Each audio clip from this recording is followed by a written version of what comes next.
Hello, everybody. Happy Friday. Hope you guys are good.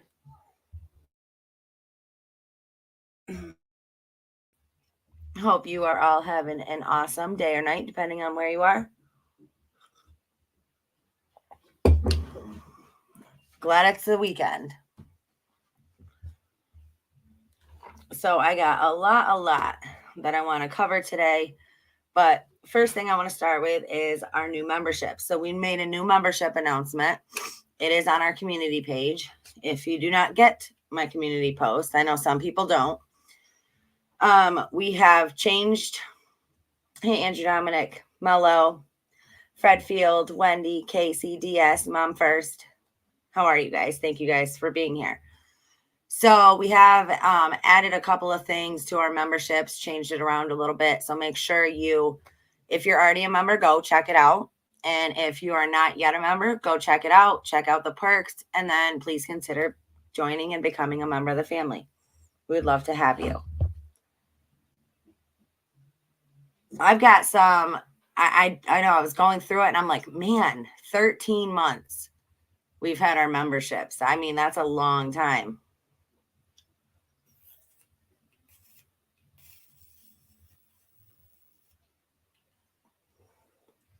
And we owe it all to you guys for your support and your continued, viewing and loving of our channel. So we love you guys.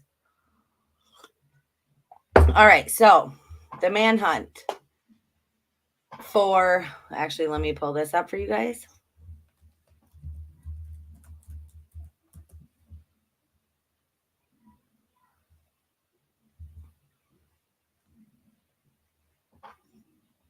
Okay, they still haven't posted it yet, but there's a lot of rumors. There's a lot of things going on online saying that he was just found with a self-inflicted gunshot wound in the recycling center where he worked. The news has not come out and verified that yet. Boston, Babylon, and I think was the one who broke it, who just put it out. So again, just waiting for the official news channels to verify. But I think it's come to an end. At least we'll see in a few minutes here. But I did want to play this for you guys, so let me do that real quick. I hope they confirm soon.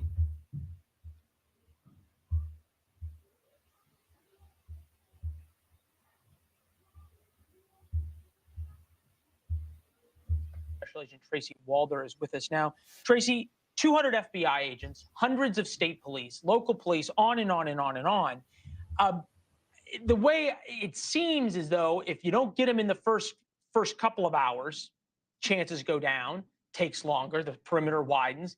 Now we're at 48 hours. He could be anywhere. And who knows how much time he's had to plan this. Well, thank you for having me, Leland. I think you're absolutely right. I think the key that you really focus on is how much time he had to plan this.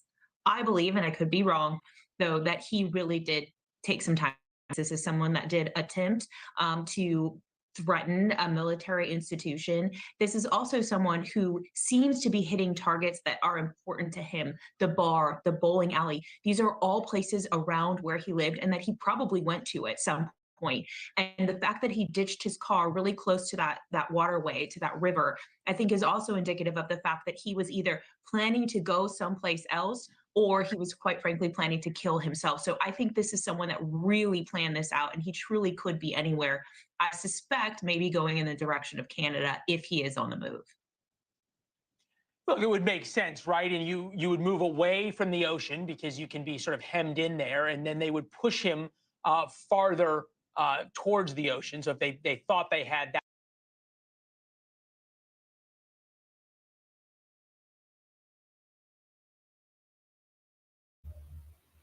Okay, so let me stop sharing that and pull this up so you guys can see it.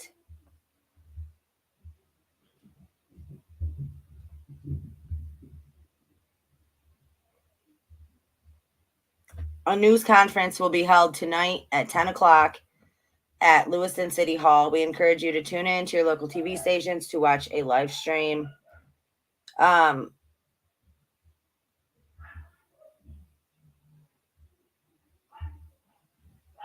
Oh, right here it is, the one I was looking for. Okay. Breaking news, major development. A spokeswoman for the Maine State Police just said a news conference will be held tonight at 10 p.m.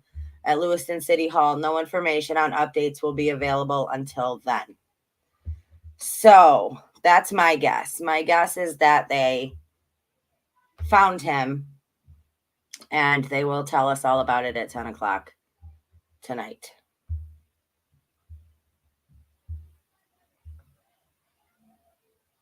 Hey, Nicole. Paper songs.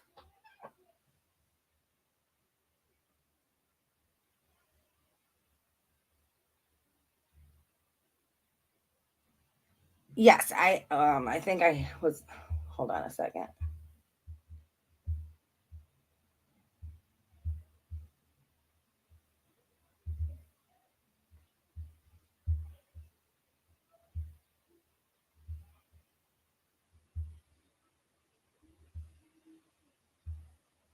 This is not the, give me 1 second, you guys. I have a bunch of stuff up here. Hold on.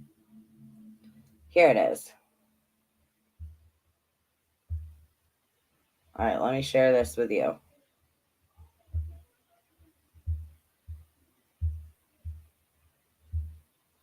Yeah, I'm going to pull it up on here live if I can.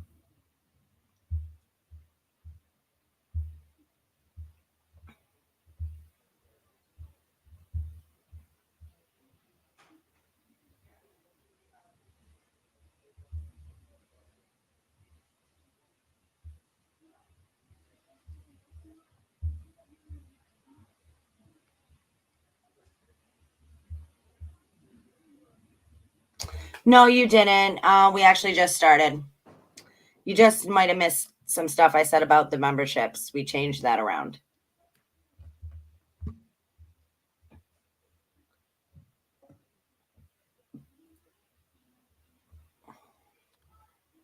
All right. Thank you very much again for joining us. My name is Mike Soschuk, and I am the Commissioner for the Department of Public Safety. For starters, let me just say, for the consideration of the 4 deaf victims and their family, we are requesting that the ASL interpreter is in all frames for language access here in Maine and the U.S. They are grieving and have a right to know the latest info in ASL. You can see we've changed this a little bit, the kind of the setup from earlier today. And again, as we continue to evolve, right? Lots of podiums, we lost our maps. The whole thing was a little bit of a mess earlier, to be quite honest. And our victims in this investigation and the people that are doing the work deserve better than that. So I would also tell you that we're kind of looking for a larger venue as well. The chains here and everything else seems to work.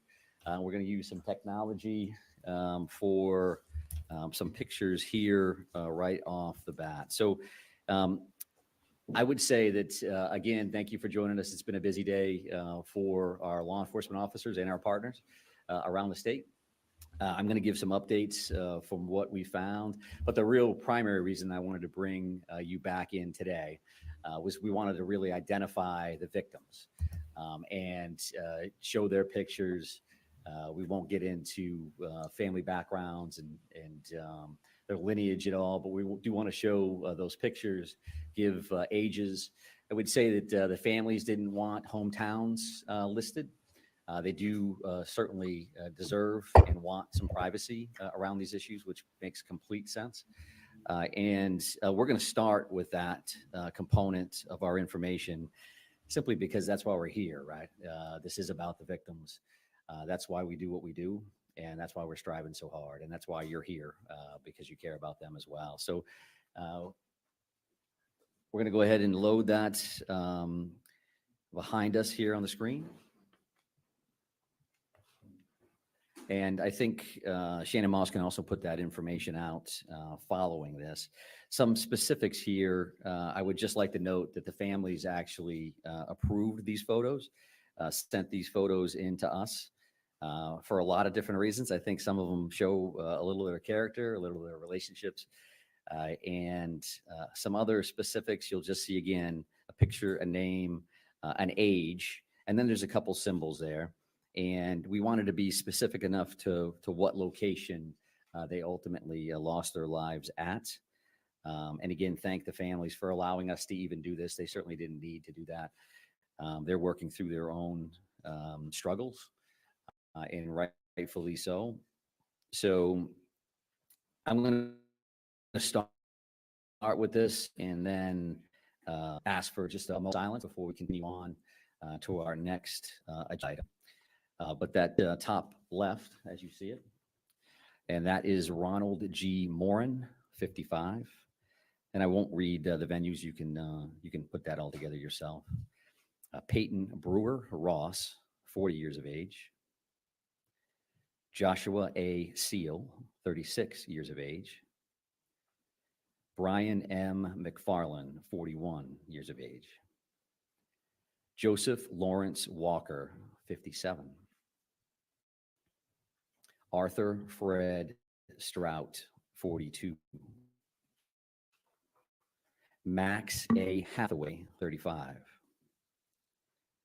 Stephen M. Vozella, 45. Thomas Ryan Conrad, 34. Michael R. Deloria II, 51. Jason Adam Walker, 51. Tricia C. Asselin, 53. William A. Young, 44. Aaron Young, 14, his son. Robert E. Violet, 76, and his wife, Lucille M. Violet, 73. William Frank Brackett, 48 years of age. Keith D. McNair, 64. Just have a moment of silence. Thank you.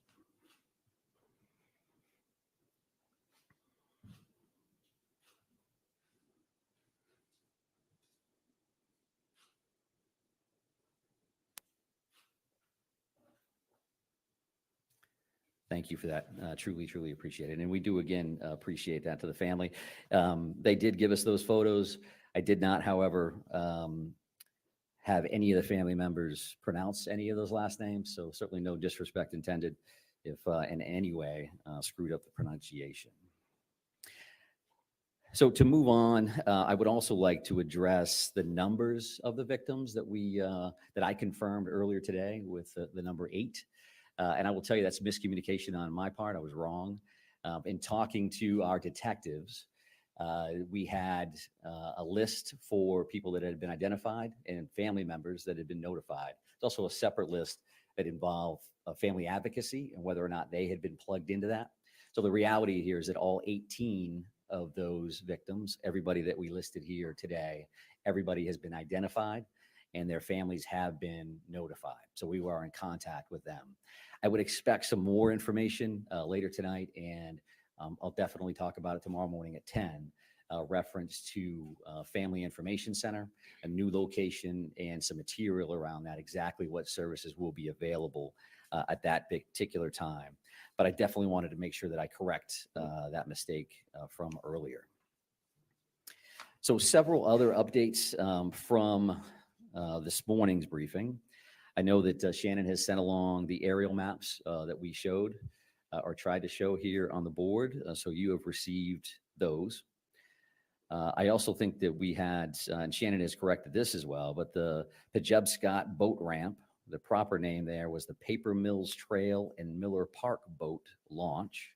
The address was correct at 501 Lisbon Street.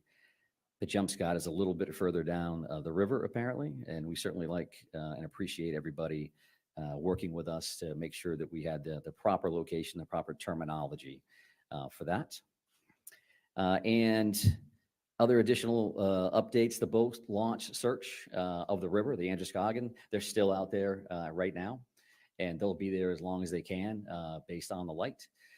And as we mentioned earlier, we're talking about sonars and grid searches and things of that nature. That's time intensive. It's taken them a while to work through there. They want to make sure they do it right. So we're not going to finish that search this evening. I would be surprised if you ever saw divers in the water overall. But tomorrow we'll have additional dive resources available to us from out of state, as well as some additional in-state teams. So again, we'll discuss that a little bit at 10 o'clock tomorrow.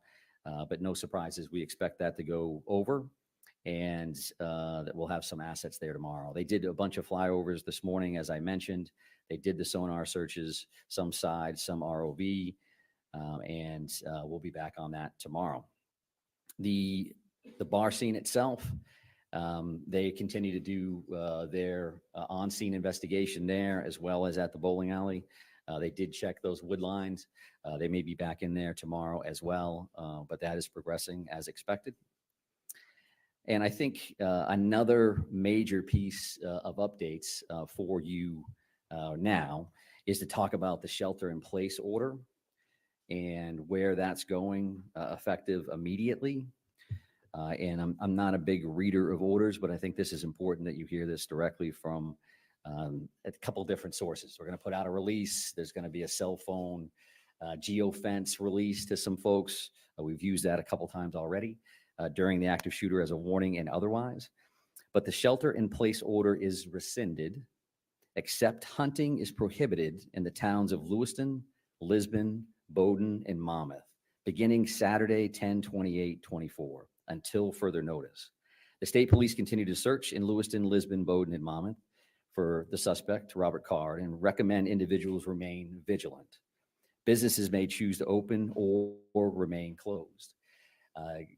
Commissioner Camuso from IF&W is here to help us answer any additional questions about that hunting piece. It was asked this morning, and it was a good question. And I told you at that time that we were working on an answer for that. And what that means is that the general shelter in place has been rescinded. Specifically, hunting, again, is prohibited in those 4 towns and those 4 towns only. And it's important that I mention that because the rest of the state is allowed to continue with their resident-only day on Saturday, tomorrow. And what does that mean? That means that there are going to be communities that hear gunshots from time to time because they're going to be hunting. So we would ask everybody to use caution in that and not think that every one of those gunshots is directly regarding this particular crisis situation, this investigation. So clearly, if they're suspicious, if they're concerned, they could certainly call their local agencies. But I would ask them to think about that, where they're located, when do they hear that? If they're 150 miles north, do they need to call their 911 center and create a response? And I think I would say no to that unless they have another set of facts, a fact pattern that would believe them that there's a direct connection between that gunfire and what they've heard to this point.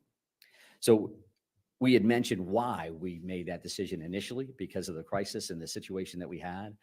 Those 4 towns in particular, clearly with Lewiston and the 2 tragic situations here, the 2 locations we already talked about. And then you have Lisbon with the boat launch, Bowdoin where the suspect lived. In Monmouth, there's other family connections in that particular area as well. So this is not to say that the crisis is over, the emergency is done, we can go about our lives as life is good. We want our folks, we want our residents to remain vigilant and to pay attention to what we share for information. I again focus on what we share is in the Department of Public Safety in the city of Lewiston, because we continue to see a lot of information from a lot of different places that is far from accurate.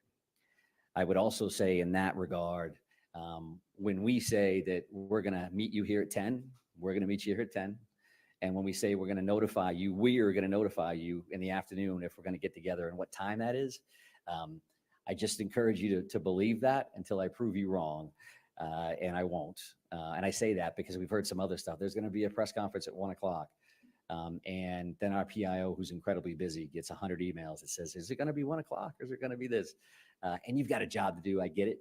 And we're trying to help you do your job. And if you could help us do our job, that would be greatly, greatly appreciated. So that is some of those pieces for updates from what we worked on this morning. A couple of additional things. Neighborhood canvases, as an example. I did not speak to that. So we talked about large deployments of officers in various locations. What would that look like? Neighborhood canvases could be a couple of officers knocking on a door. And that's going to be happening at various locations around this particular area in multiple towns. Again, if somebody's using their own common sense and they say that doesn't seem right, then sure, call. But you could have 2 uniformed officers or 2 officers with clearly displayed badges jumping out of a marked car to come talk to you as detectives. There was a question this morning around arrival times at the two locations, and we had done some research on that, which was hot off the presses walking out the door to come here today. So spare time, as we had mentioned earlier, that initial 911 call was occurred at 6:56 p.m. And by the CAD system, or the computer-aided dispatch system, so somebody calls in on a radio and they says, now I'm out at that location. The first Lewiston officer arrived based on that system at 7 p.m., so 4 minutes later. The reality there, however, is that there were 4 plainclothes police officers that were shooting on the range in that general area. They hear that call come in, and they're walking into the bar, and or rather the bowling alley, in about a minute and a half. So they don't have radios. They weren't in uniform. They hear it as they're at the range. They respond to the address immediately, and then they address the threat and clear the building. For that same location, right, spare time, as an example, you have Lewiston. It's a self-contained police department. They work with everybody, so it's not uncommon to see the Maine State Police in town, but they don't have specific areas to patrol.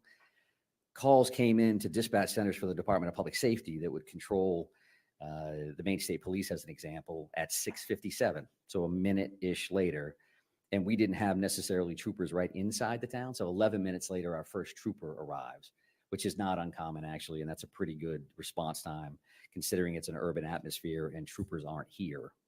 The second set of calls, as we've discussed, came in at 7:08, so this is the bar and grill. And the first Lewiston officer is responding there at 19:13 or 7:13 p.m., so 5 minutes later. And then really it becomes exponential after that, as an example. Should have mentioned this earlier, but spare time, a minute after those initial officers respond, 8 more are there.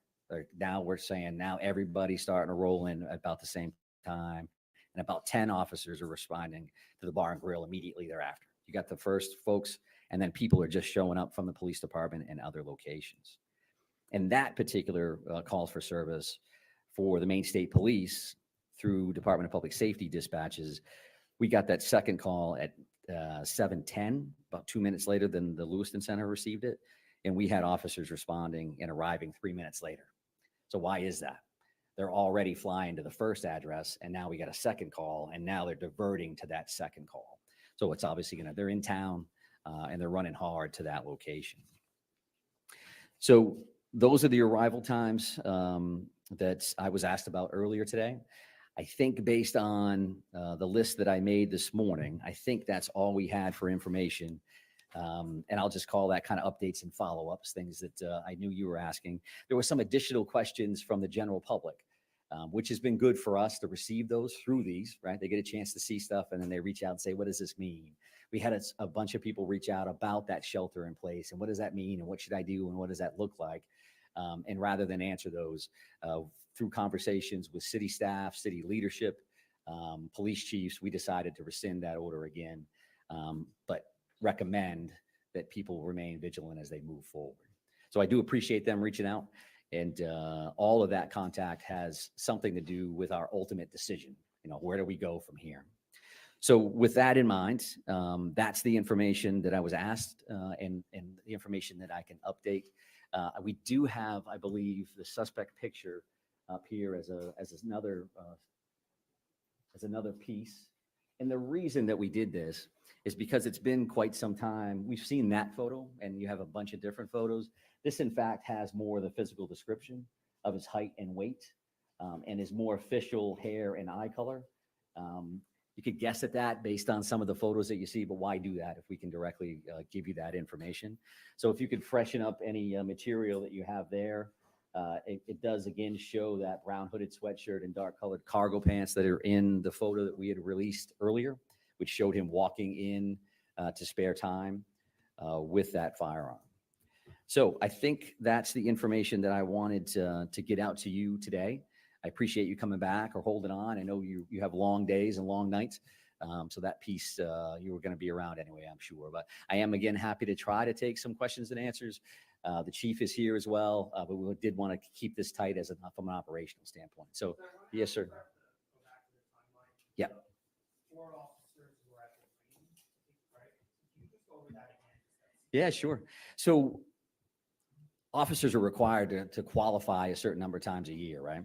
So in this particular instance, the officers are in plain clothes. They're shooting at a range right around the corner. The call comes in, they hear that, and they're going to respond, which just speaks to when these things happen, everybody's going. You could be a detective, the chief's bailing out of the station, you could be wherever, everybody goes. So being Lewiston officers, they go, we know where that is. Everybody gets in the car and they immediately go to spare time to help in any way they can, not knowing that in fact they're going to be the closest there and the first out. So that cuts almost 2.5 minutes off the original or the initial uniform police officer's response. And that's not uncommon from a police standpoint. Sometimes you got months where you're thinking, boy, I'm right around the corner when all this stuff happens. And sometimes I'm on the other side of the city when other stuff happens. We're very, very lucky that the officers were that close, because I think you save lives with time responses. And in an urban atmosphere, depending on where everybody is and how busy the night is, that response could have been much longer than that. Yes, sir. Have there been any credible sightings of the suspect by either law enforcement or the public since the shooting took place? Yeah, so we have, again, 530 plus tips and leads that have come in. Some of those have been sightings, some of those have been, and I would say as simple as, but hey, I've got a vacant house that's in this location. I own a barn that I'm afraid to go to. There's something over here that concerns me. So those things run the gamut. And I'm also going to use that opportunity that the FBI supervisory agent in charge, Jody Cohen, who has been with us during these press conferences. We gave that digital video information out this morning. There's already well over 100 entries in that system. So that means you're putting that information out and the general public is grabbing hold of that, wanting to be involved and sending that information in. So I thank you for that. And we certainly thank the FBI for their assistance with that kind of material. So we've got all kinds of, somebody may say, somebody. Has law enforcement seen him in the last 2 days? We have not. Law enforcement has not seen him in the last 2 days. But again, in that stack of that 500 plus, you may have somebody that says, hey, we see somebody that looks like that. So we have not, but go ahead, ma'am. Can you confirm that the note found at the suspect's home is a suicide note? Yeah, I cannot, and I'm not going to speak to the note itself. I acknowledge the fact that a note existed this morning, but I'm not going to get into exactly what it contained. But sir? Sir, you said that the officers, plainclothes officers who responded, addressed the threat, cleared the building. Can you explain what happened there? Sure. When I say address the threat, they're going in the door, addressing an active shooter. So they're going in prepared to do whatever they need to do to make that scene safe. On that particular time, the suspect is no longer there. They're going in as if they were. So the first thing you do is you go in and clear that location, make sure it's safe, and then you start working with victims and triaging people and trying to make sure that you're getting additional units there as fast as possible. So, yes, sir. I wonder if when the officers arrived at the scene, the suspect was still there, or whether by the time the first responders had arrived, the suspect had already left. And secondly to that, outside of the area of Lewiston and the surrounding community, can you talk about the work that's going on further afield, the suspicion that you might have been able to flee a bit further than that, potentially even outside of the state? Yeah, sure. So the suspect was not at the second location when the officers arrived. As we discussed this morning, we showed those 3 maps as specific areas we knew we were definitely going to be working in. And then we've also cleared other areas that are farther afield. Somebody may again say, there's a barn over there. There's an outbuilding over there. There's some family property that somebody's uncle owns, and can you check that? So as those things come in, some of those are kind of on the checklist to begin with, and then some come in real time. Because as those leads come in, we do look at those and then we farm them back out to either tactical units that are looking on that apprehension side, or investigative units that can go out and do additional interviews. Well, at this point, we are cognizant.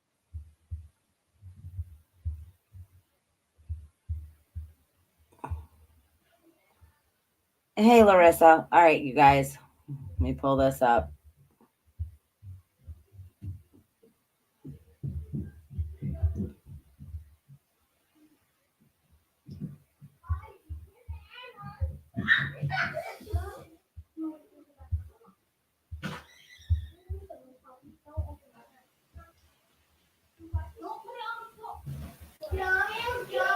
Those woods had to do to do that, had to do the search with a complete understanding that they could come under fire by someone who was well equipped and trained. And so it's your worst nightmare, but thankfully it did not happen here. And you know, as difficult as it is to pursue someone who is trained and equipped, you know, these people are not Rambo. They still are one human being that has a gun, being surrounded by hundreds of police officers who are similarly armed. So I never expected that there would be this kind of a killing spree that we saw in the first night. But anybody injured or killed in a situation like this, you don't want to see. So you operate as if he is going to be able to do that. Thankfully, this ended, as so many of them end, with him taking his own life. Back to Watertown and the capture of Johar Tsarnaev. You were talking about sort of how people reacted there on the streets that night. I'll never forget it. It was just absolutely goosebumps watching people sort of gathering around the police vehicles as they almost made a parade down, I think it was Arsenal Street. I was in Lewiston yesterday all day long, and it was an odd feeling in seeing that the streets were empty. People were locked inside their homes, and there wasn't really that opportunity to come outside, to give your neighbor a hug, to ask how they're doing. Just like we saw in Watertown, when people were finally able to come out, there was this feeling not only of relief, but the chance to finally grieve together. I'm imagining that that's something that's probably happening right now in Lewiston, don't you think? I do. And, you know, you have to think back to just a year or so ago when we were all isolated because of COVID. Not as intensely as a shelter-in-place order would be, but certainly it does have an effect on the psychology of everyone when they are prohibited from seeing friends and loved ones because of this artificial, you know, reason to not do that, and so the feeling of relief now that no one else is going to be killed by this monster is added to another feeling of being able to grieve in a city of, you know, only 30,000 people. If you talk just about Lewiston, 18 funerals is a horrible reality, and being able to join together with your community in the grieving process is a critical component of this. I'm going to ask you if you can, Ed, if you have the time for us to just sort of stand by. We're going to come back to you in just a moment. I just want to give our viewers an update on where we stand right now if they're just tuning in. Chris Tanaka, can you give us the very latest? Absolutely. So I-Team sources confirmed to us, and now we're seeing multiple law enforcement officials confirming that Robert Card's body has been found. There's a 10 p.m. press conference scheduled by Maine State Police, which they use the exact words on their social media. They encourage people to watch. Still a lot of questions, obviously, David. However, two that jump to mind. One, the exact location of the body, where it was discovered, and then obviously the manner of death. If I may, you know, we were both up in Maine on consecutive days, and elaborating on the point you were sharing with Ed about the community and not being able to grieve, not being able to hug, to hold, to talk with each other, and the groundswell of relief that they must be feeling right now. We did go into a couple of businesses today. I'd say 8 or 9 out of every 10 businesses were closed. And when we walked into the ones that were open, immediately we were greeted with, you know, people standing around, just talking, venting in many ways, talking about how they were still scared, they were stressed, they were anxious, but some couldn't go to work. Servers, people in the restaurant industry, grocery store workers, they couldn't go to work, they couldn't make money, and they were all living, as Ed said, in this suspended reality like the beginning days of the pandemic, where you didn't know where the next step was. You didn't know when you're going to see someone next, and you're just waiting. You're waiting for the other shoe to drop. You're waiting for some certainty. You're waiting for some finality. And thankfully for everyone in Lewiston and the surrounding areas, that finality comes tonight, just over 48 hours after this horrific tragedy began. And there are so many dominoes that come into this, right? The shelter in place order was lifted tonight around 5 o'clock. Maine, rural Maine, big hunting area. This is subsistence hunting that people do. They are able now to hunt because of the fact that he's been found, right? The hunting was prohibited earlier tonight. So relief all around. The healing can start, David. Yeah. We still have a lot of answers we've got to get to. Yeah, we heard so many people saying that, you know, it's hard to even walk the streets to know that even if it's a long shot, that this person might pop out and want to inflict even more damage. Chris Tanaka, thank you so much. We want to bring in Brandon.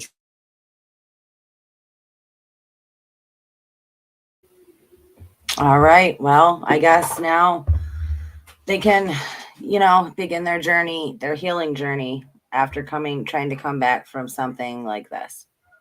Yeah. So apparently he was hearing voices in his hearing aids. That's what his sister said. I mean, it's so crazy. So crazy.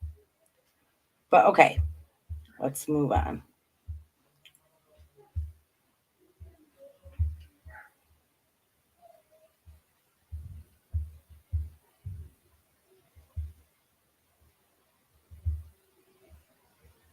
Check this out.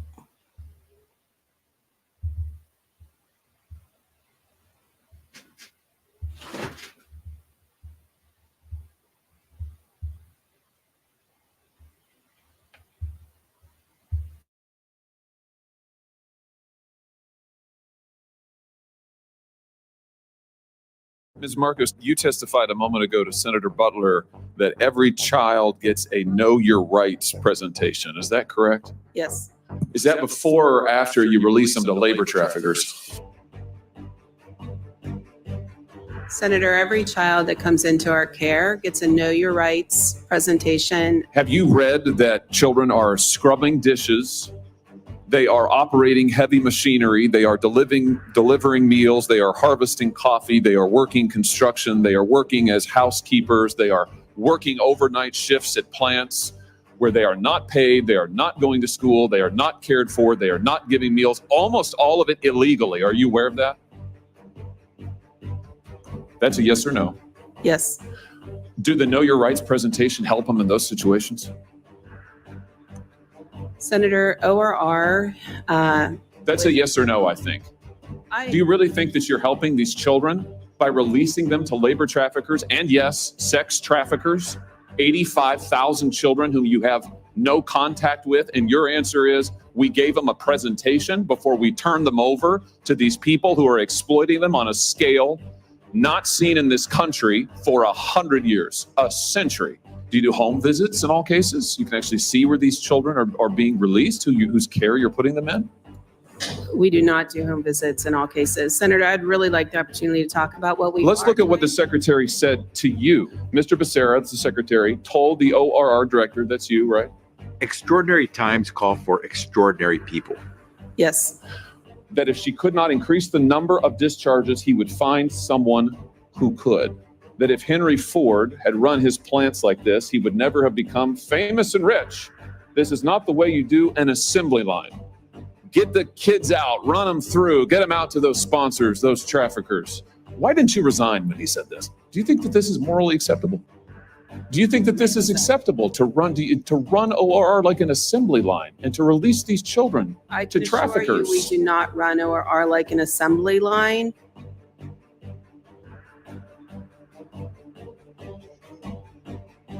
The safety and well-being of children is our top concern. Plainly, it is not your top concern because you have managed to lose 85,000 of them, and they're with labor traffickers. How many are you in regular contact with right now?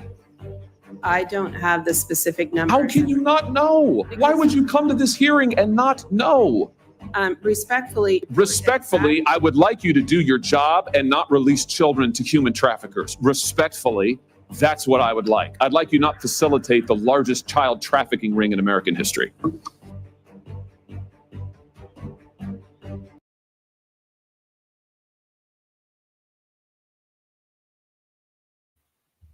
Can we all get a round of applause for that man right there? I mean, It's amazing to me that this shit goes on. And clearly, people, I mean, that's what that woman does. Hands kids over to traffickers. And everybody knows about it. I mean, they're talking about it in these freaking these briefings. Everybody knows it happens. How, I mean, isn't that insane to just think about, right? Like there's so many people right now that know right now there's children, like they know, they have proof. They actually know, not like we say we know. No, they know. They have proof of it and don't do a damn thing about it.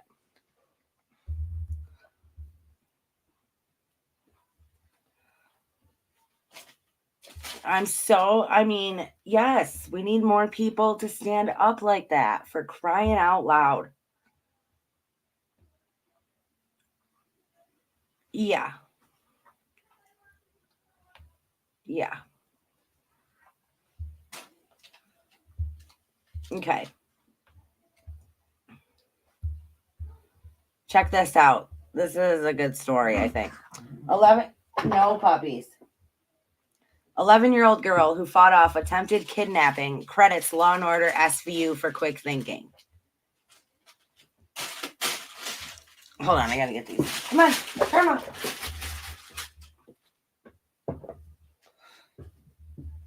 There's a reason Law and Order SVU has been going on for nearly 22 years and even doing well. A part of it is rooted in reality. While that is vital to its appeal, it is also a lesson about the world of crime. It helped an 11-year-old Orlando girl from being abducted by a man as she waited at the bus stop.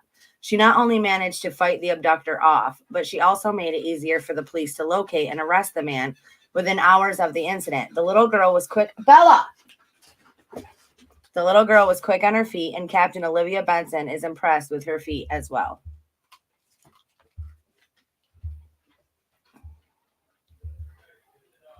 The girl who was identified as Alyssa credited the crime drama show that started 11 years before she was even born for her brave display of grit. The man got out of his vehicle holding a knife, came towards me, and I tried to run, but he caught me. The man then tried to drag her back to the white van from which he first emerged. Alyssa put up a good fight and managed to escape as both of them fell onto the ground. She ran away, and the man raced to his car before quickly driving away. The incident took place early in the morning at around 7 a.m. Alyssa is now safe and sound. Police have released the surveillance video showing the man driving up to the corner near Alyssa as she waited for her school bus. He charged at her, and the video also shows the frightening tussle before the man gave up and ran. At the time, Alyssa had been playing with slime and mixing it with blue paint. When he tried to drag her to the van, even as she struggled to break free, she managed to smear the man with the blue slime she had in her hand. I was able to get the slime onto his upper arm and a little bit on his lower arm, she explained. She had essentially marked the suspect. I knew that might be better evidence if the cops do find him, she said. This, she said, she knew from watching Law & Order SVU with her mother and knew she had to mark the man with the slime. During the investigation, During the investigation, the police managed to use the information of his vehicle from the surveillance footage, and they also knew to look for a man with blue slime smeared on his arm. They found him within hours. The suspect, when we caught him, had blue slime all over his arms. The kidnapper was identified as 30-year-old Jared Paul Stanga. Right? I am a huge Law and Order SVU fan. Like, that is one of my top shows. Law and Order SVU. I'm really into Criminal Minds. But I tell my kids all the time, right? I'm like, listen, this is real life. Like, this shit happens every day in real life. So, true story. So me and my kids are on a walk tonight, okay? Like, I don't know, it was around like 5:30 maybe. So we left to go for a walk, and we live out in the country. Well, down the road, not far from us, is a little pull-off area, okay? So we're walking, and all of a sudden this truck, who is coming from the opposite direction, pulls up into this little pull-off area and is just sitting there, keeping the truck running, And all of a sudden, my instinct, like all of a sudden I was like, okay, something feels not right here. So I was like, okay, kids, I go cross over to the other side of the road. And so we crossed over, and my daughter looks up at me and she goes, it's because of that truck, huh? And I was like, yes, like you cannot be too careful. So I started looking at the license plate, memorizing the license plate, just in case anything were to happen. I mean, he could have been waiting for us to walk by and then snatched one of the kids, pulled him in the truck. Like, you just don't know today. But it was funny because my daughter caught on real quick. I was like, cross the street. She was like, it's because of that guy, huh? So yeah, I talk to my kids about it all the time. And I absolutely think that it helps them prepare for going out into the real world. Like it's super hard, but yeah. Anybody, you guys, any, okay, what do we got? CSI, Las Vegas, NCIS. Evil Lives Here. I've never seen it. Never seen it. But I'm in, like, I watch Law & Order SVU religiously. I've probably seen every episode multiple times. Criminal Minds, multiple times. What else? I do like Blue Bloods. I like Blue Bloods. But yeah, anyway, this 11-year-old girl watched it because her mom watched it and knew to look out for things and did what she had to do. And so I'm just saying, sometimes it does help.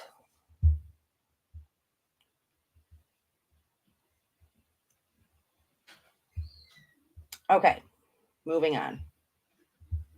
Good story, though, guys. She got away. He got caught. She slimed him. Nala, I'm going to kick your butt. Okay.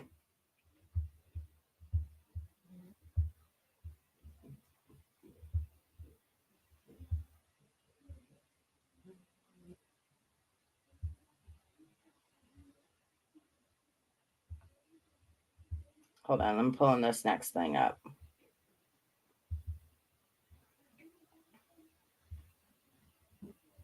Give me just a second.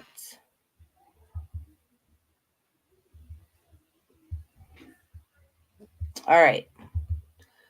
A geometry teacher came to teach dressed as Satan, wearing horns and a pitchfork. He reportedly held the pitchfork over each student's head and said, "Hail, Satan," as they walked into the classroom.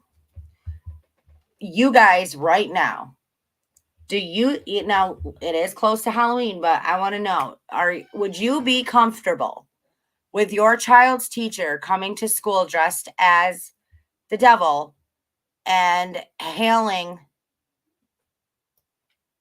Satan? Would you be comfortable with that? If you think it's no big deal, put a 1 in the chat. If you would be absolutely, this is absurd, this should have never happened, this should not be okay, put a 2 in the chat for me. I just want to know where everybody stands with this, because I would be like, absolutely not. Do not ever say that to my child. Yeah, like just imagine your kid coming home and being like, you know, hail,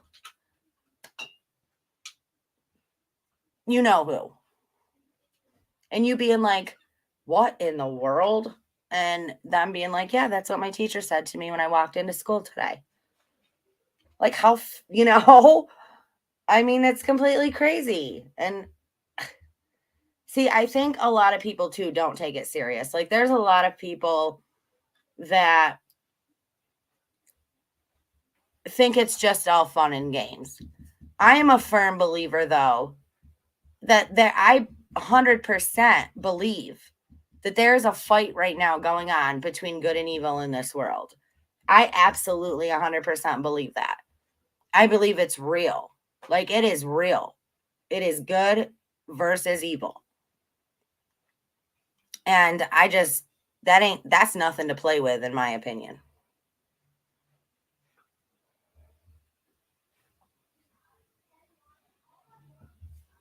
Dude, it's crazy. I know.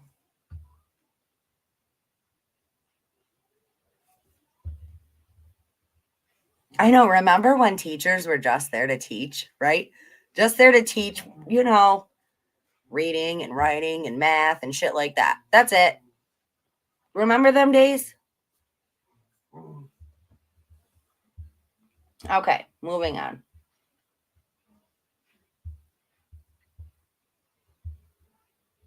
Go, guys, do me a favor. Go ahead and hit that thumbs up button for me. Help support the channel.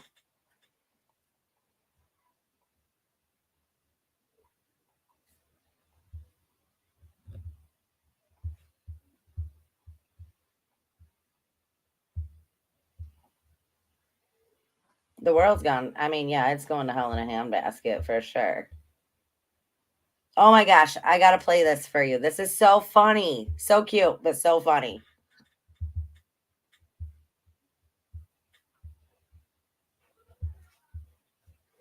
I mean, they had to have done a voiceover in this, right? Because this is just, but the kid nailed it. He nailed it. All right, let me play.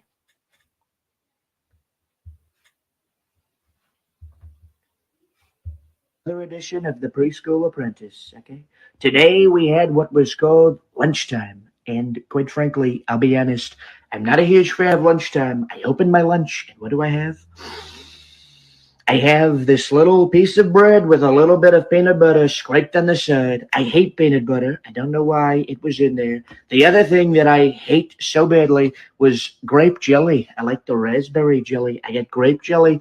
And I got these little carrot sticks. Other kids got gummies. I want gummies. I got carrot sticks. I hate things that are orange. They're terrible. The other thing that I didn't get was dessert. Tommy got brownies. I didn't even get brownies. So bad. And I got apple juice, which I like, but some other people get Kool-Aid. I love Kool-Aid. Kool-Aid is tremendous. It's so great. And I think this might be the last time that I pack my lunch. How freaking cute was that? That kid was so cute. He nailed it too, let me tell you. Even if he was just wording it, he nailed it. Okay. Ham basket giveaway.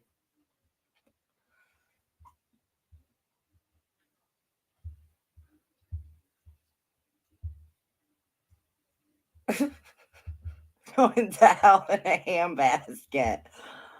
Oh my God. All right, guys. Start looking at your food labels, everybody. Start reading them food labels.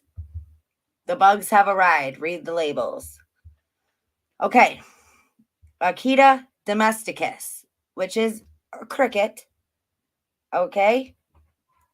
Mealworms and grasshoppers. These, obviously, it's not going to say grasshoppers on your wrapper, so you have to use the correct terminology. So these are the words, right? And I was like, well, I got to look and see if this is true. So we got Tyson, Hillshire Farm, Sara Lee,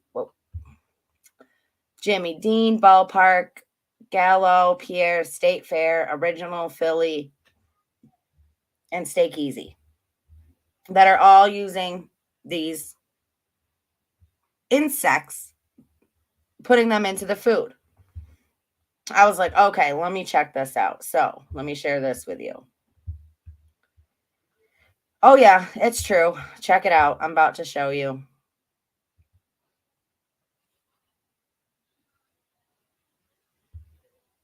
We might have already. For real. Let's look at this. Let me pull it up.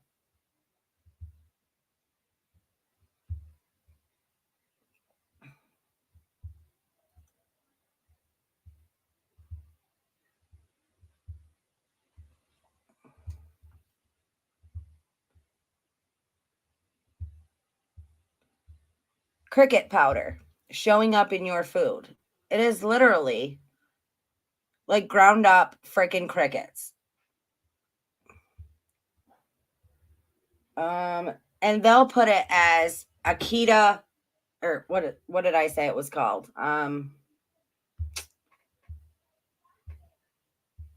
yeah, whatever the name was that I had just said. Hold on, let me make sure it's. Anyway, they will say it's like Akita Power or Akita Protein, right? But it is cricket protein powder.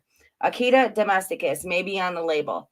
It is cricket. Some are hiding it by calling it Akita Protein and promoting it as a great alternative to animal protein. Alert, if you have a shellfish allergy, it is likely to cross-react with cricket Akita protein, causing a severe reaction. If you have an extreme allergy to shellfish and unknowingly eat cricket or eggs, this could cause an adverse response, up to and including death, without immediate medical attention.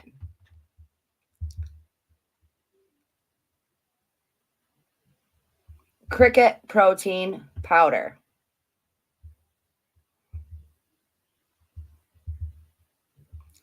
Happy Planet Foods chocolate chip cookies. Cheddar cheese puffs, product from Actually Foods. Exo protein bars.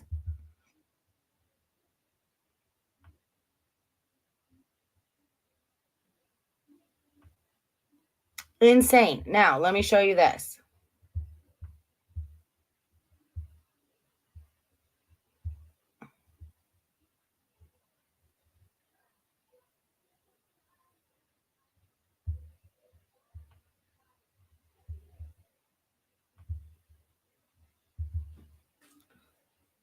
Insects as food or edible insects are insect species used for human consumption. Over 2 billion people are estimated to eat insects on a daily basis. Globally, more than 2,000 insect species are considered edible, though far fewer are discussed for industrialized mass production and regionally authorized for use in food. Many insects are highly nutritious, though nutritional content depends on species and other factors such as diet and age. Insects offer a wide variety of flavors and are commonly consumed whole or pulverized for use in dishes and processed food products, such as burger patties, pasta, snacks. Like other foods, there can be risks associated with consuming insects, such as allergic reactions. As commercial interest in insects as food grows, countries are introducing new regulatory frameworks to oversee their production, processing, marketing, and consumption. Okay, these are all edible and found in foods. Beetles, butterflies, moths, bees, wasps, ants, grasshoppers, locusts, crickets, cicadas, leafhoppers, plant hoppers, scale insects, true bugs, dragonflies, termites, cockroaches, and freaking flies. Do you know that more people die a year from fly-related illnesses than they do from like getting freaking from shark bites or anything like that? It's like huge. And they put them nasty creatures in your food. It's a real thing.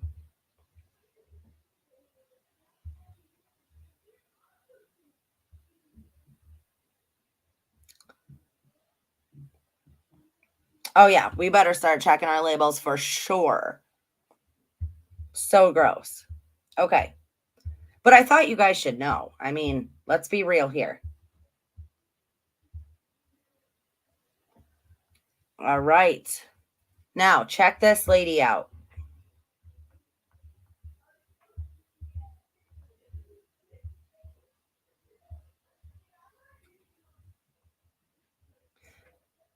This made me think of a certain Tahoe area place.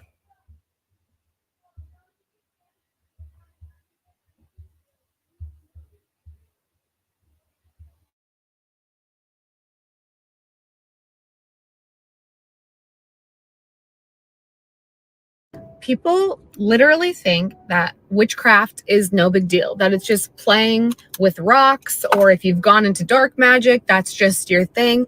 But here's the thing is I am somebody who was in witchcraft, introduced as a child, pursued it as a teenager, came into it in my 20s, worked with a medium, all that. And here's the thing is that it is like you are in a gang when you are in witchcraft.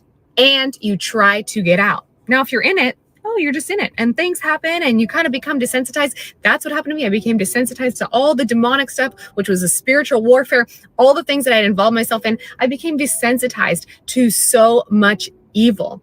But once I made the decision that I wanted to get out, it was like I had to get jumped out by the demonic. When you are in a gang, you have to be initiated in, okay? It's the same thing with witchcraft. There are things that you have to do. You get initiated in, and if you want to get out, you have to get jumped out. Or they come for your family, they come for your friends. I was gang affiliated in my addiction and in early sobriety, and so I know a little bit of stuff about that, and I parallel it to the spiritual realm.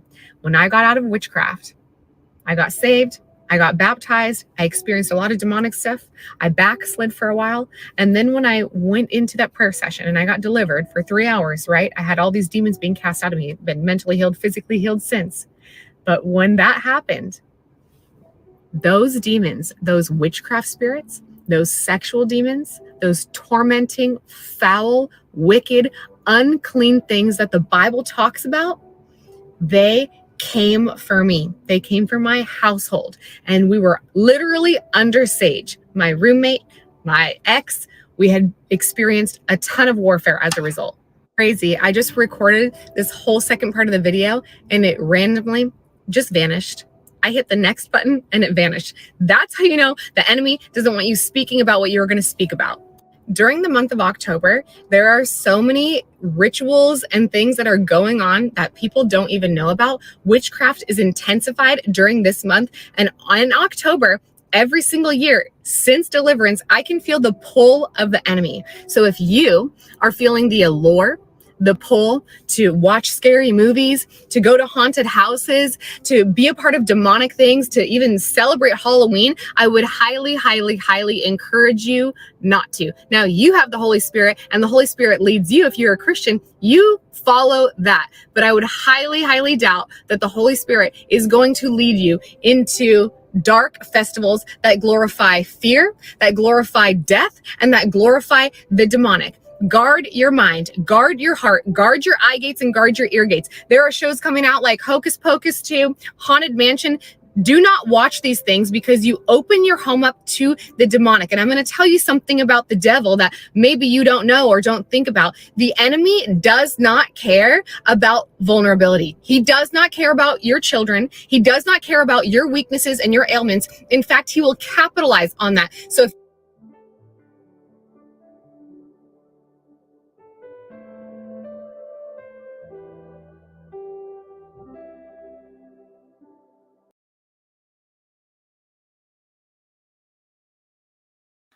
I can't believe the audio just completely shut off. I tried my best to lip read, and this is what I got, was if you're watching demonic things in your household, what you're doing is opening the door wide open for demonic stuff to come into your house and for your children. You are giving the demonic legal rights to your house with what you are watching. You better stop it. Good Lord. I know, right? Y'all see that picture I posted? No, I don't think it's bad because we have not had any bad, it's not bad, like nothing goes on here that is crazy or anything. I just see shit every now and then. I mean, but it's not like in a scary movie, But I never thought about it like that because I am a freaking horror movie fanatic. Right? I am a horror movie fanatic. And I never would have thought, like, okay, if you're watching horror movies, you're letting the demons in. Like, you just think you're watching a movie, I mean, what that? This lady's like, nope, you watch a freaking scary movie and you don't open the door for the demons. It's like, what? I mean, I got to see if there's actually validity to that or not, but I wonder if there is. I'm going to look into that. But I do believe, and I had only listened to probably 3 minutes of this video, 2 minutes actually, before I watched it with you guys. And I thought the whole thing was going to be about her trying to get out of the witchcraft. But hey,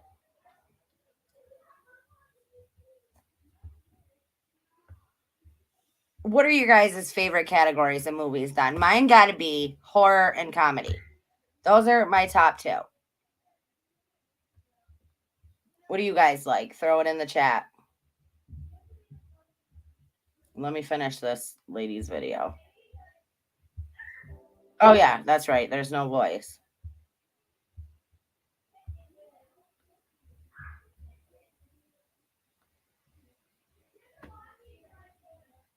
Okay, well, I guess somebody doesn't want us to watch the rest of this lady's video. What the hell?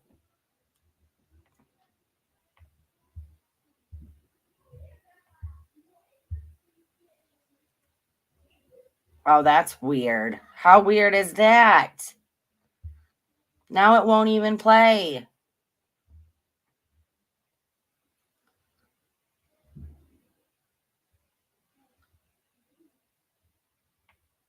Huh. Well, I guess we're not finishing that.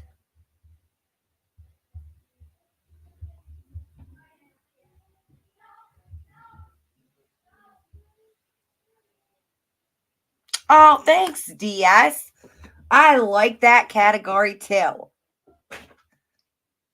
The Bible says not to set wicked things before your eyes. Ugh. Jeez.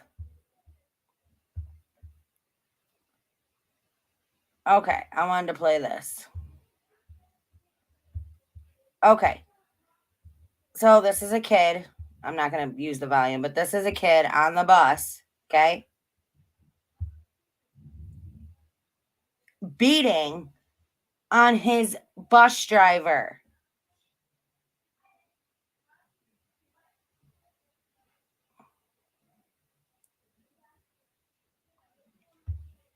I mean, I want to know who raises little punks like this.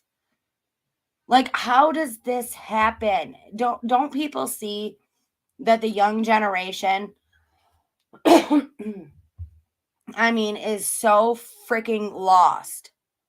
Like, these kids, like, have zero respect for authority. Like, think that they can just do whatever the hell they want. Like, beat on an old man like that. Like, that makes me sick to my stomach. And it's like, who raised this child to think that it is okay? You know, and we talked about when we were going through the Kylie case and then the Trinity case, we saw one big, huge common factor. And it was the fact that parents don't parent their children anymore. They just don't. They're either too busy out partying, doing their own thing, or they just don't care. So kids are coming up doing whatever the hell they want to do, whenever the hell they want to do it, without consequence, without anything, without any guidance. But I think that's not, that made me like, there's a huge problem in the world right now with that. Huge problem. Parents don't want to parent. Parents don't want to be parents. And the ones that, and when they are teaching their kids things, they're teaching them to not respect other people. They're telling them to, that they can do whatever they want. That, and it's just crazy to me. Like, I feel like this kid's parents should be so freaking ashamed of themselves for raising a kid like this. But the fact of the matter is that they may not feel that way at all. They may feel opposite. They may be proud of that little boy for doing such a thing. And it's just, I mean, what kind of future do we have with children that walk around like that? If my son ever were to do something like that, oh man, I'm gonna tell you, that'd be the last thing he did for a very long time. Very long time. And I'd whoop his ass. I don't care who knows it. If he were to do something like that, you're damn straight.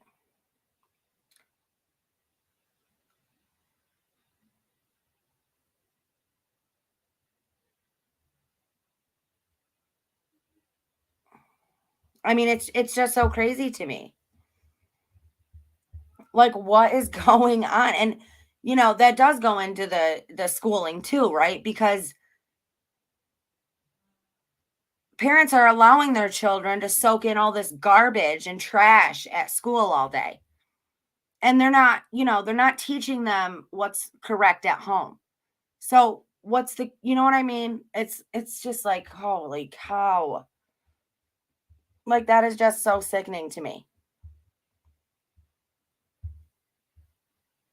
So sickening to me.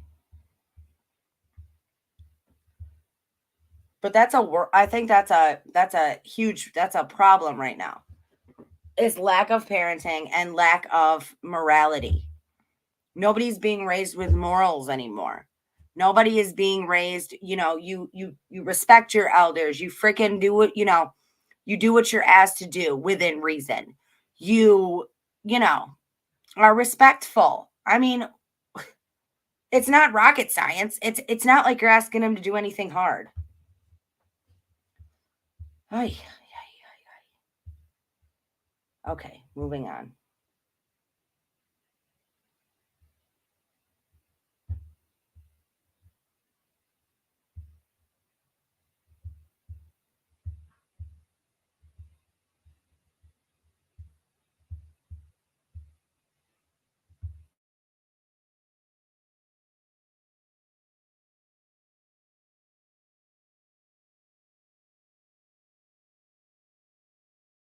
They're panicked because it's impossible to cover up the inescapable conclusions of the last few weeks. Let me give you two of them. First, one, the hard evidence, Mr. Goldman and everybody else, now proves that the Biden family is hopelessly corrupt and has apparently engaged in a long pattern of extortion, bribery, influence peddling, and tax fraud, and staggering abuses of power. And number two, we're highlighting here today that we now know that a growing list of the most important executive branch agencies of the Biden administration are in on it.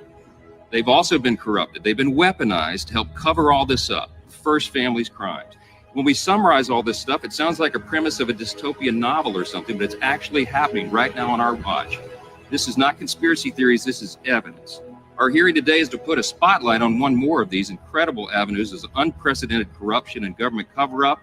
And here again, a federal court has just affirmed all that hard evidence. It proves that the White House, the Department of Justice, and the FBI, among other agencies, threatened and coerced the social media platforms to censor and suppress disfavored viewpoints and conservatives' social media posts online.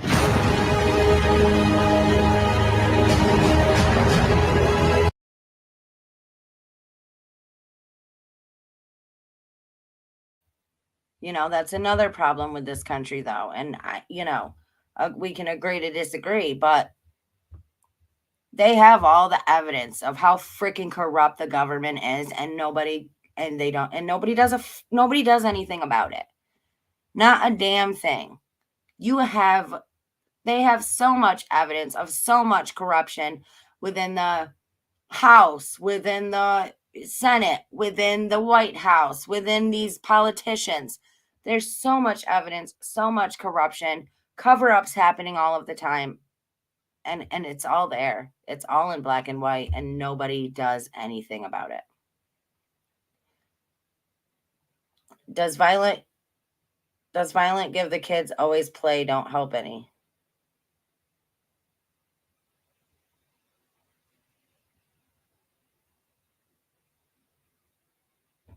Yeah, exactly. Exactly, guys.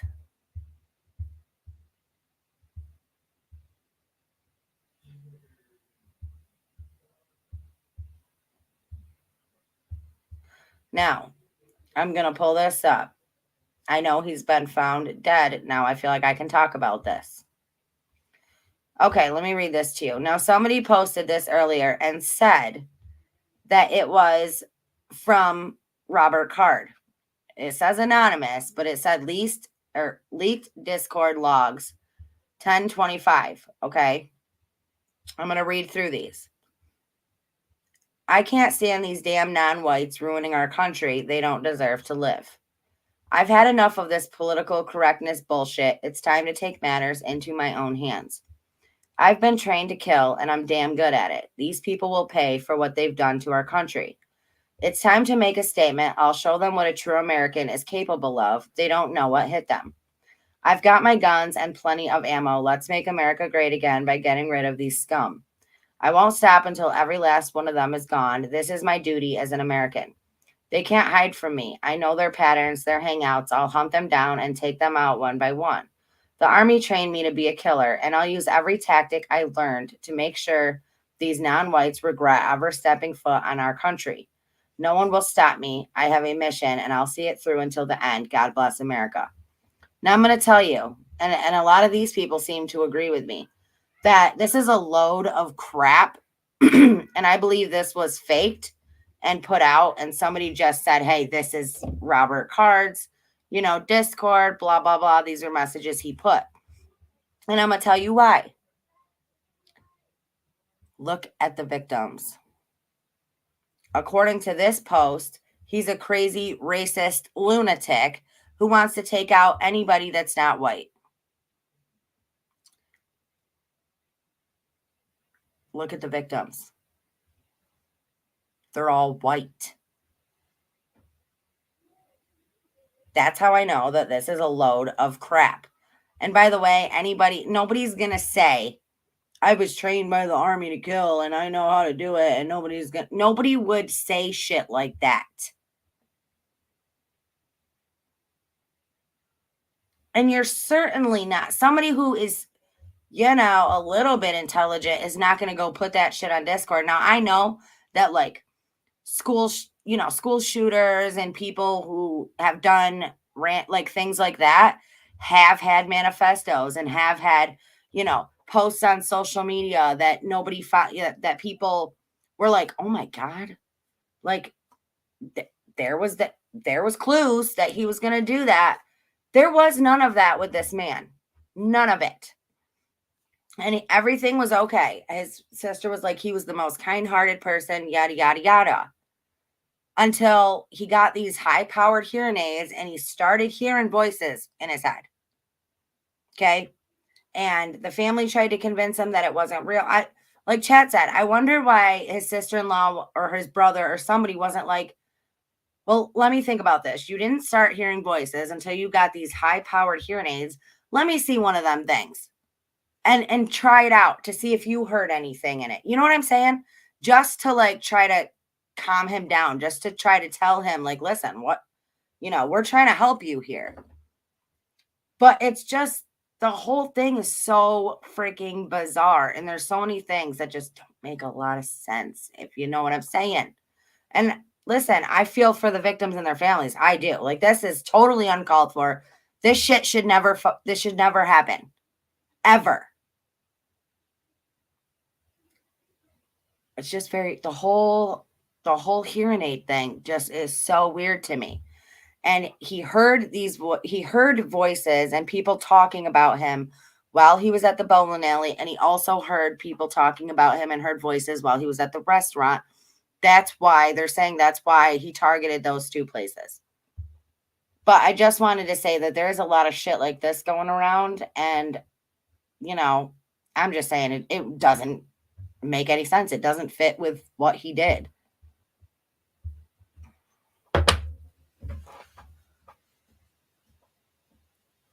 They immediately said, take the guns from people and rolled out their agenda. This is part 2 of the absolutely. Oh, thank you, Blazing Star. No, Casey, he didn't. Yeah. I've got you. The kids' violent video games. I mean, remember back in the day when Eminem was getting sued all the time for his music because they were like, oh, people listen to your music and it's going to make them want to go out and do crazy things. I don't know. I would never blame a game or music or something, because if you're being influenced like that from a video game or from music or from movies or whatever the case may be, then there's already something not right with you, right? You know what I mean? Mentally, there's already something off in you, because I've seen shit my whole life and I've never done anything crazy, ever. And yes, they immediately, and that's what happens. I don't know if people have noticed that, but that's what happens. They immediately want to go after guns. Oh my God, we got to get the assault rifles. Oh my God, we got to get the semi-automatic weapons off the shelves. We can't let people have them anymore. It's the guns, it's the guns, it's the guns. It's not the guns though. Guns themselves don't pull their own trigger. They don't go out and shoot people. It's the people that get them that have that are tweaked in their brain somewhere. Their brain chemistry something is off in there. It's those people that hurt other people. I mean, you think if you take the guns away, it's going to stop people from being hurt, being killed. That's just dumb. And by the way, they're only going after the guns from the law-abiding citizens. They're not going after the guns that the gangs got. They're not going after the guns that the freaking mafias and the mobs got. They ain't giving up their guns. So they want to go after the law-abiding citizens that bought them all legally. Because they don't want you to be armed. They don't want you to be able to protect yourself and your family. They don't want it. And do you know what happens when all the citizens are unarmed? They completely gain total control over you. The only reason that they would want to take everybody's guns away is because they're planning on doing some shit that is going to make people want to go after them. That's the only reason. The guns are a threat to them. Right? You know what I'm saying? It's so ridiculous how they always jump to this freaking, gun agendas. I mean, for God's sakes, Maine has a yellow flag law that if you are institutionalized or anything like that, then they take your guns away. Hell, they didn't even take his gun away. And he was in for weeks.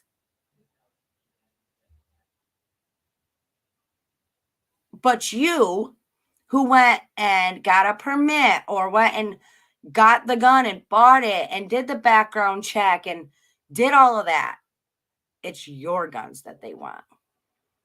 Yours. Exactly.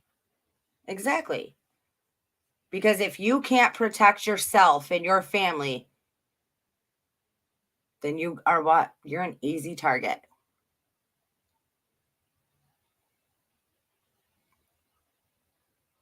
Exactly. That guy wasn't supposed to have guns, but had them anyway. It's like, my God, it's like gun-free zones. It's like putting signs up in towns or cities, right? This is a gun-free zone. I'm sorry. What in the world? When has a sign ever stopped a shooting? Okay? I'm just saying.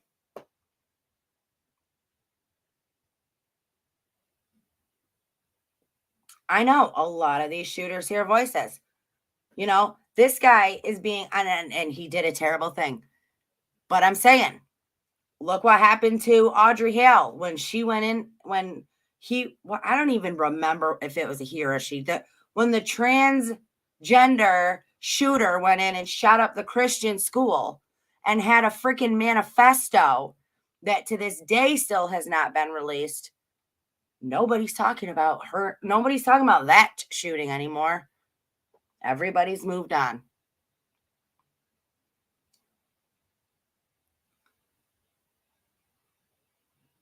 I would never put a freaking chip in my brain.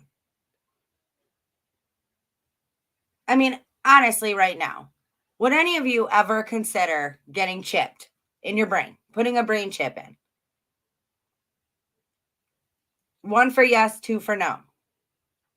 No judgment. I mean, if you want a chip in your brain, hey, you go right ahead. But I'm just saying, me personally, no, thank you. I mean, it's crazy.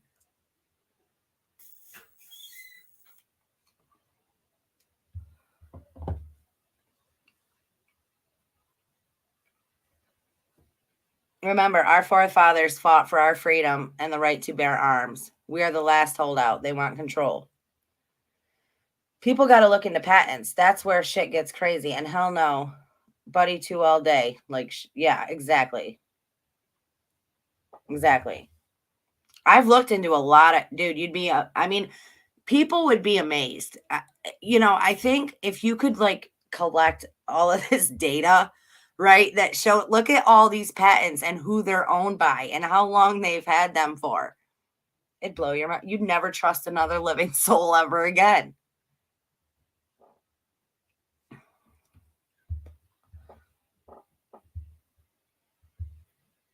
Hashtag release the manifesto. That's all I'm saying.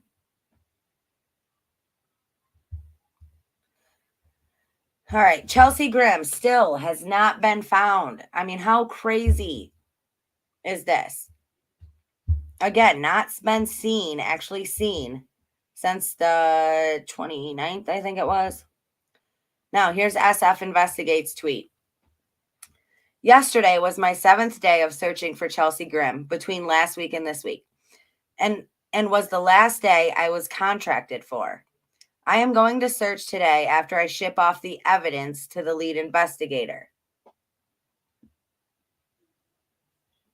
Yeah. I am going to search today after I ship off the evidence to the lead investigator. Then I will be heading home. It's hard to leave a search without closure. It's a horrible feeling. But I know it's nothing compared to what Chelsea's family and friends are feeling. The sheriff's department released all the evidence to me yesterday. Somebody explain that shit to me, please. Is that a real thing? Why would the sheriff's office release evidence to a freaking private investigator in an open investigation? Who, by the way, was not hired by her family.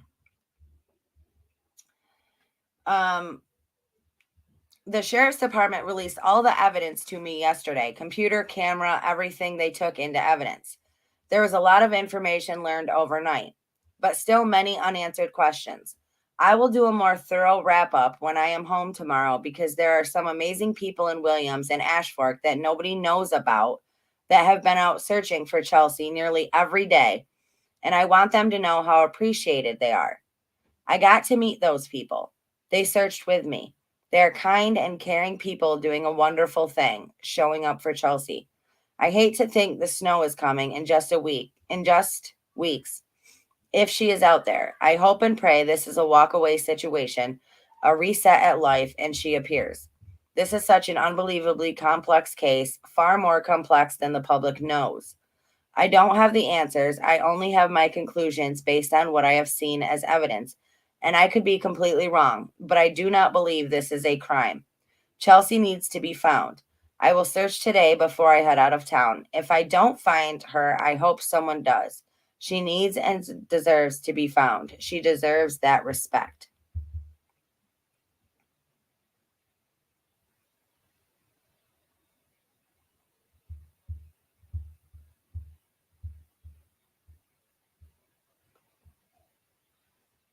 Hey, Rebecca. People got, okay, only if it's in the script, right? Like if case closed, then maybe, but if open, then no. How could it be if he goes public with it? I mean, that's what I don't understand. Why would the sheriff's office hand over evidence to this guy? You know what I'm saying? Like, it just doesn't make any sense. And then he takes it with him, like home, and then brings it off because he's like, then I'll be shipping the evidence back. It's so weird. I've been covering it, but there's been nothing new on it. Like nothing. Like it's so unreal to me. Like she just vanished literally out of nowhere. Okay. Uvalde shooter, mentally ill. El Paso shooter, mentally ill. Parkland shooter, mentally ill. Lewiston shooter, mentally ill. Nashville shooter, mentally ill. Fort Hood shooter, mentally ill. Sandy Hook shooter, mentally ill. Virginia Tech shooter, mentally ill. And everybody wants to say America has a gun problem. A huge problem is mental health in this country. Nobody does a damn thing about it. Hospitals, places will take them in. They'll keep them for however long. However long their insurance will let them be in there for. And then they just put them back out on the streets with no rehabilitation, no nothing. And it's like they're not helping them. They're putting them on more drugs that, screw them up even more. And it's a vicious freaking cycle. Mental health is a huge problem. I mean, look around you. You see it every day. I mean, mental health is like something we've never seen before, the way that it is right now. Agree, disagree? Let me hear your thoughts.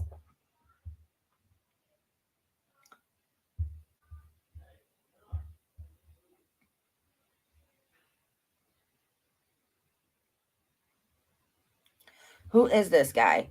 Why is he always inserting himself into these high-profile cases? He doesn't have a valid PI license for different boards of the country. Don't ask me. I have no clue. Like that guy.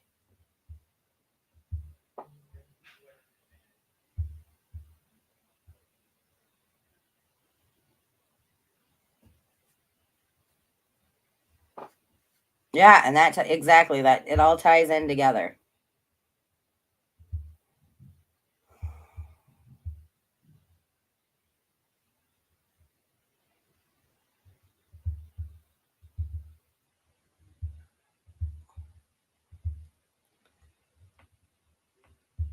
Missouri teacher facing 20 years in prison for sending nude pictures to a student.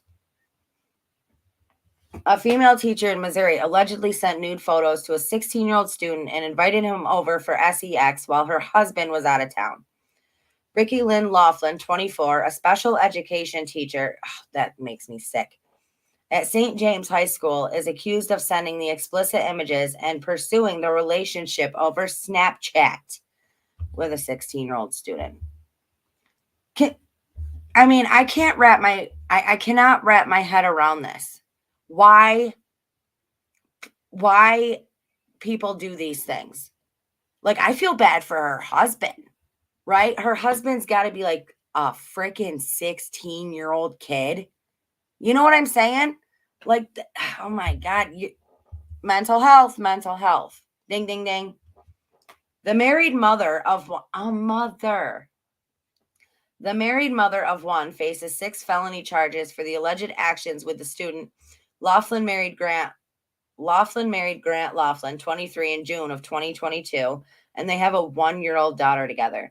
The teen claims Laughlin sent him a graphic video and that they kissed with things progressing fast after she reached out on Snapchat.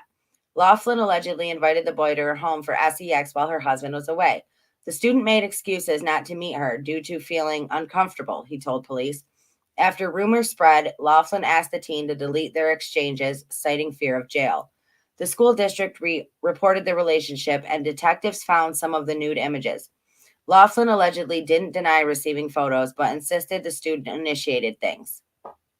And then she wants to go and blame the student. What a dumb bee. She claims she didn't know he was a minor until recently. Oh my God. Police found a video on Laughlin's phone like the one described by the student. The age of consent in Missouri is 17. Isn't that sick? I mean, it is sick. People are sick.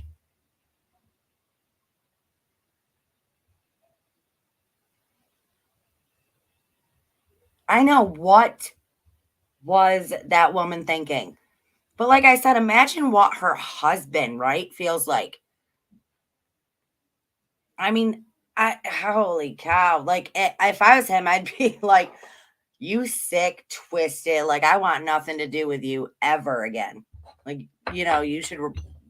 Ugh. Anyway, moving on.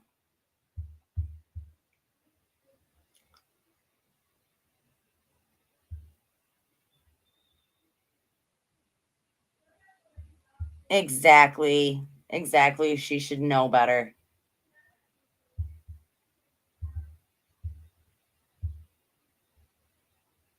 Okay, now I want to pull this up because we have not gone over it as a group yet. So let me pull it up real quick. Now I'll say this again. I'm not trying to convince anybody of anything. I don't care if people, not with the information, believe it, don't believe it. I don't care. All I wanted to do, all I wanted to do was just share the information with you guys that I was told. Okay. Now, like I said, take it with a grain of salt, take it, do your own research, figure it out for yourself. But I want to go over this last video I did of the, what the person had said to me, what the ex-insider had said to me. So let me pull this up and share it with you guys, and we'll go over it together, and then we'll talk about it.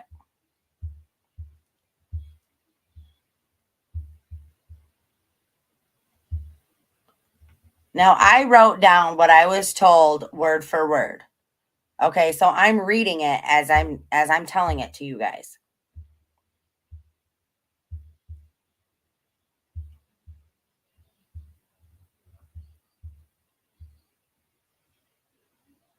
Guys, I hope you guys are good. I hope you're having a good day or night, depending on where you are. I don't have a long one for you tonight, but I have huge information in this short little video. Do what you want with the information. I'm not stating anything is fact here. I'm just going to share with you the information that was shared with me. And it's really crazy, but do your own research, make up your own minds, figure out what you think on your own. I'm not telling you what to think, believe, or any of that. Okay, so I had been talking to the person, the insider, who was giving me the information and gave it to me before. And this just is something I felt that I needed to share with you guys. Like I said, do what you want with the information. But I wrote everything down. All right, Casey. Have a good night. The transgressions of this community are hidden and held under lock and key. Now, Nick, AAA Nick, found that out when he accidentally got involved with this case. There 100% was a tape from the tow truck that night. Nick did get a call to that.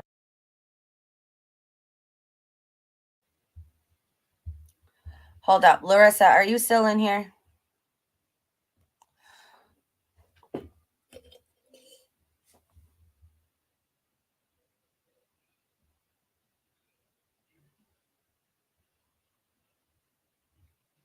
Is Larissa still in here?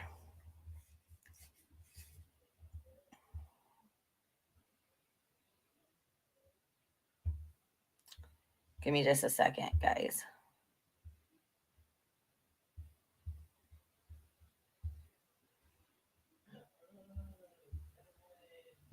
Sorry, 1 second. I gotta do this real quick.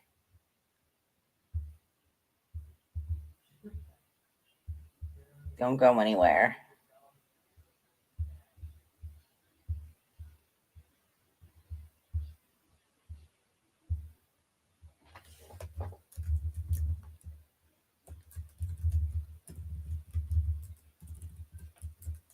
Ugh.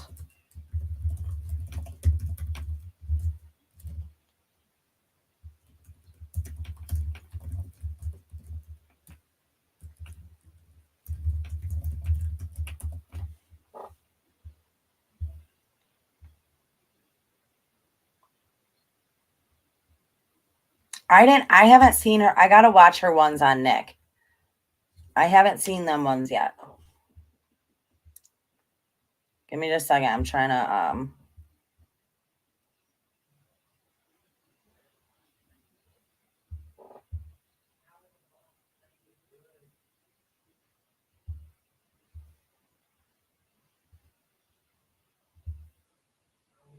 Okay, well, I'll have her come up when she comes in. So let me just play this.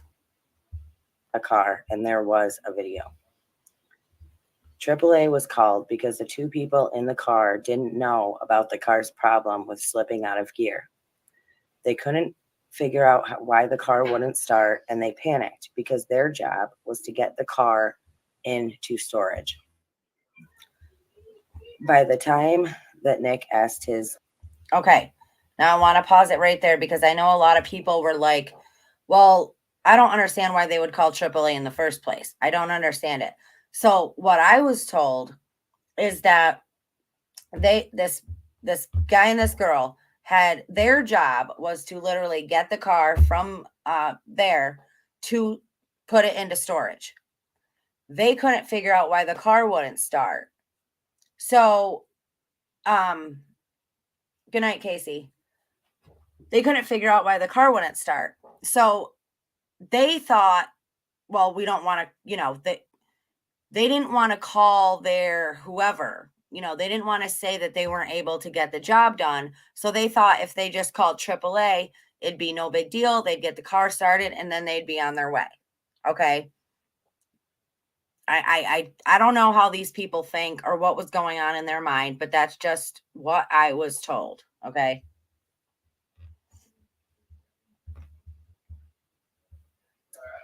By the time that Nick asked his boss about the tape, which was when he realized and he saw the flyer, like he had said, that he had been at her car, the tape had already been collected. And the boss had already been blackmailed into saying that no such tape ever existed.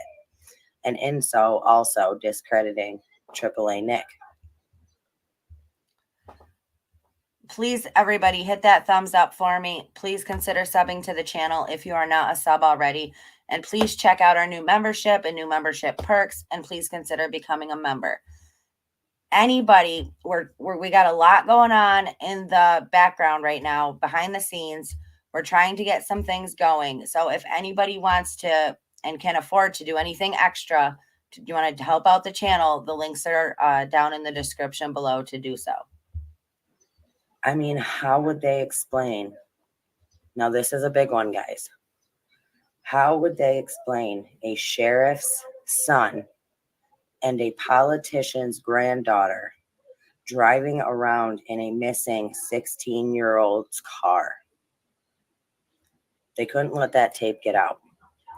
So immediately after the sheriff's son, now they did not specify the name of the sheriff, but after the sheriff's son got home and told his father about having to call AAA because they couldn't get the car started, the father immediately made a call to another member of the community, and they in turn went after the boss, Nick's boss, to get rid of the tape, to make sure that that tape never saw the day of light. After they tried to discredit him and his side of what happened, they threatened him into silence by threatening his family. That group, Adventures with Purpose, did come to help find Kylie, and Adventures with Purpose wasn't part of their plan, but they weren't honest to everyone either. They have a lot more footage, about 2 hours of underwater footage that shows every single inch of that car. They found out who was involved, and that is why they disbanded and are now all afraid to speak. The community grooms kids in this community to follow only the rules and laws of their community and nothing else. It starts when they are little with day camps that they use to groom children into becoming what they want them to be, teaching them the ways and the laws of the community. As they get a little bit older, like tween years, they use wilderness and wellness retreats where they do God only knows what to program these kids. And then as they get older, they move into more intense programming when they get closer to actually being able to become full-fledged community members. Every single one of them, has to show commitment and loyalty to get full membership, just like Sam did to Kylie. She showed her loyalty to the community. Those that do not accept it and those that go against it get dealt with just as they see fit. Just look at what they did to Nathaniel Kabakungan. He was a dealer, but everybody knew about it. He was the dealer for all of their teenagers' parties, for all of the community children's parties. He was the dealer who brought the party favors. And he did show up that night. And he tried to step in and help Kylie. They couldn't have that. 4 days later, he's arrested and now is facing 15 years before he's even eligible for parole. So they dealt with him, didn't they? Now, that's just the, I mean, I had to get this out and share it with you guys. Like I said, do what you want with the information. Think what you will. Listen, I'm not stating any of this as fact. I'm simply sharing the information that was shared with me with you guys. Please, I definitely want to hear your thoughts down in the comment section below. Please hit the thumbs up. Please sub to the channel. And please consider becoming a member. I mean, this, you know. Okay, now. That's just, you know, like I said, do what you want with the freaking information. Take it or leave it. I just wanted to share it. I think they sounded very credible. You know, I think they sounded very genuine with what they were telling me. To me, it does. To me, it makes sense. You know, to me, it makes a lot of sense. All of these the last 3 videos I did of the confession and then, you know, the insider information and all of that. To me, it all makes sense. To me, it makes it all make sense and it all fits in together. So, I mean, yeah, I could believe it. I want to say that I do believe it. You know, there's just been so many times where I've had to second guess myself and question everything in this case. But to me, it absolutely makes sense. So those are my thoughts on it. I mean, you know, I also think that people have become so close to this case and so invested in this case that they've all got their theories down pat to what they think happened. And I think if somebody were to come out with the truth and say, listen, this is what happened, if it doesn't fit into their narrative or what they think happened, then they just won't accept it. They're like, no way. Like, I know what happened. In my mind, this is what happened. So I think that's, you know, I think that's going to happen no matter what. Like, even if this is everything that this person told me is 100% the truth, there's still going to be people doubting it and questioning it. I understand that just because of how this whole case has been. B, if it is true, though, you're pushing all of this, you know, you're pushing it away and saying, no way, because you're too stubborn to say, well, maybe I was a little bit wrong on this, that, or the other thing. Like, I've had to admit it to myself. Like, I thought, first of all, I didn't think it was her in the car, period. At first, when this first happened and we first heard from AAA Nick, I believed him. I'm like, he seems very credible, you know, but the longer that it went on, the more I was like, okay, is this guy just another freaking character inserted into this? Like, is he just another pawn in the game? Like, what is happening?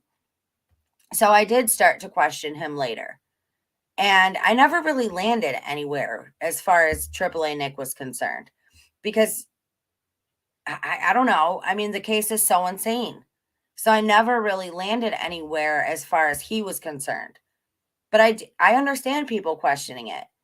What I don't understand is people just going at it, just with your bias in your head, with your bias in your head already, saying, I know what happened, right? And I know what happened. And not even listening to it, because if it is the truth, then the truth is out there and people aren't even listening to it. They're still digging around for answers that they're trying to find about what's true in their head. You know what I'm saying?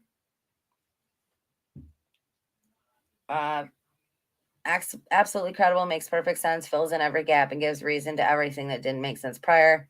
This is what everyone has to let go, because how many people have been wrong the past couple of years? See, exactly. Personally, every time I feel like everything fits, there's another crazy twist thrown in somehow. That's what I'm saying. Like, so I understand people, question. I totally understand people questioning it. And, you absolutely should question it. I'm just saying, keep an open mind, because your theory that you have embedded in your brain that you're 100% convinced that this is the truth may not be 100% the truth. You might be off on a thing or two, and people just have to be willing to accept that. You know what I'm saying? So those are just my personal thoughts. In my opinion, I'll say that. So I have set up a new schedule every Friday, Saturday, and Sunday. My schedule is posted on my community page. So those will be guaranteed times on those days where you can come, and I will be here for you. I'll be live. I'll have my uploads ready to go. Like, I have my scheduled things and my scheduled segments listed on my community page, with the new memberships and new membership perks and all of that stuff. So please go and check that out. Throughout the week, though, I will be randomly uploading, going live whenever anything happens or whenever I see fit, whenever I have a reason to come out with a video. You know what I mean? But you guys will know that Friday, Saturday, Sunday, CNY is live right now. She'll be live tonight at 9:00. So you guys can plan on being there with me. But I think that'll work out better for both of us. At least we'll have our planned segments, and then everything else is going to be a bonus. Bonus CNY content. Now I'm trying to figure out who is the sheriff's son and who is the politician's granddaughter. I know a lot of people are, and I have no idea. Like, I tried asking, can you give me some names? Who you're talking about? Like, at least give me some clues or something. But that's all they said to me. So I wouldn't think that information would be too hard to get a hold of, right? Right. Me either. The problem is there's so many. Hey, Ashley, the problem is there's so many politicians that are in ways connected to California that it's absurd. So, not if you saw my last video. We were just actually going over the last video that I posted the other day, from the insider's information. What do you think about it? I mean, like I said, everybody form your own opinion, and to me, it makes sense. To me, it makes it all fit. And, I did the best I could on Kylie's case and trying to, find the truth. And to me, this just makes sense. To me, it makes the puzzle pieces fit. So they would explain it the same way they do all the teenagers that go missing and all the corruption that goes on, with silence to protect the community. Lies, cover-ups. Exactly.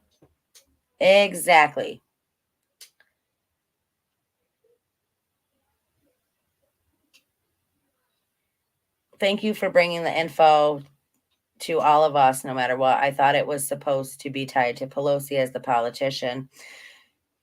Well, you definitely can't cut out her ties to the Tahoe area. You can't cut out her ties. you can't cut out her ties with Nathan's grandfather. I mean, there's a lot of dark players in the community. There's a lot of dark players in Truckee. You know, we can't act like, you know, JP doesn't live in Truckee. I mean, there's a lot of darkness there. There's a lot of corruption. There's a lot of lies, and there's a lot of fucking greased palms. Okay, and it is what it is. And it needs to be, and it's going to continue until people band together, and that's people band together and say, we're not freaking letting our area be run by these dark ass evil elites anymore. But will that ever happen? I don't know. And if everything that the insider said is 100% truthful, it pisses me off, because no matter, like, it doesn't change anything for Kylie's case. It doesn't change anything. They're not going to change it and rule it a homicide. You know, they're not gonna tell us, the people that were involved. Hell, you can't even get any information from the you can't even get the CHP report. I mean, it's ludicrous that they get away with this.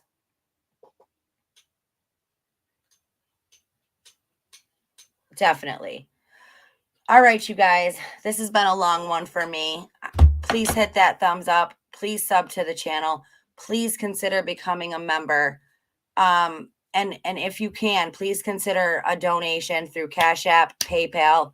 It'll help us with the channel. It'll help me with the stuff that I've got planned that is going on behind the scenes for the channel, but I can't do it without your guys' help. So if you can afford to, please consider making a donation. Every bit counts. Every little bit adds up, and every little bit will help us grow and to continue to do what we do. Please check out our community posts. I love you guys. Stay strong, stay healthy, stay safe. Keep asking those hard questions. Keep spreading that light. And I will see you guys next time. Thank you, everybody.